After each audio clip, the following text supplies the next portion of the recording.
फलाफल की रेसिपी और हमस की रेसिपी मैंने पहली बार ट्राई की। बहुत बढ़िया बन के आई है। ये तो अल्टीमेट है, एकदम आउट ऑफ द वर्ल्ड।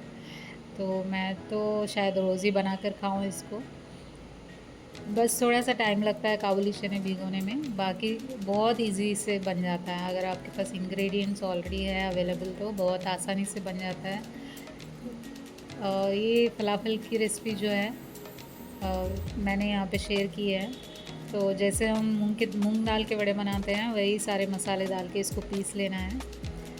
थोड़ा सा बेसन और थोड़ा सोडा डाल के ना इसको अच्छे से मिला लेना है। बाद में टिकिया जैसे बना के आप शैलो फ्राई भी कर सकते हैं, लेकिन मैंने यहाँ पे पैन को ग्रीस करके अच्छे से सेक लिया। बहुत बढ़िया बन के तैयार हुए हैं। और ये मैंने हमस बनाया था, उसके साथ इतना टेस्टी लग रहा था क्या ये बताऊँ मैं।